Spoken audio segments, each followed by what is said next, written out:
Hello guys, good morning, good afternoon, and good evening po kahit saan solo po tayo ng mundo.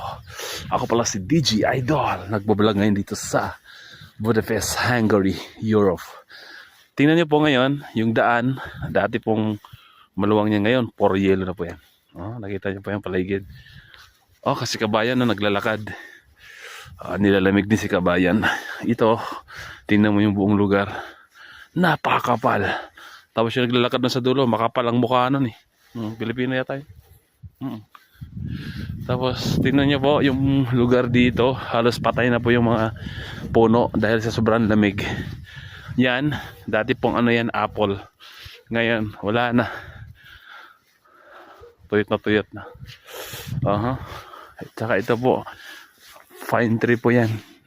Binabalot na siya ng sobrang daming yelo. Grabe, ang hirap pala dito pag ganito kalamig. Pero thank you Peridot. Shoutout pala sa ano dyan, sa agency namin sa Pilipinas, Peridot Agency po, legit po. Walang placement pay. Baka gusto nyo po ngayong 2026, apply na kayo dyan. 100% legit. Ang gagastasin niya lang ay medical. Alright. As you can see, nakita nyo yung lugar, napakaganda. Nakakatakot lang, baka madulas ako. Puting-puti talaga ang paligid. Tingnan nyo po, yung mga bahay puting-puti, pati mata ko namumuti na rin sa katingin. Sobrang lamig.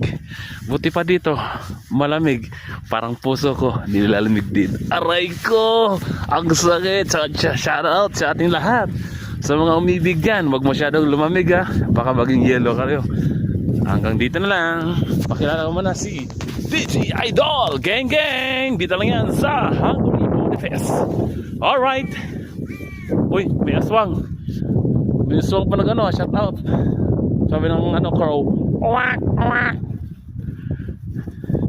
Si kabayan naglalakad sa Saan ka kabayan? Sa Greenland? Parang ka na sa Greenland, kabayan. Parang nasa Greenland si kabayan. Punong-puno ng yelo.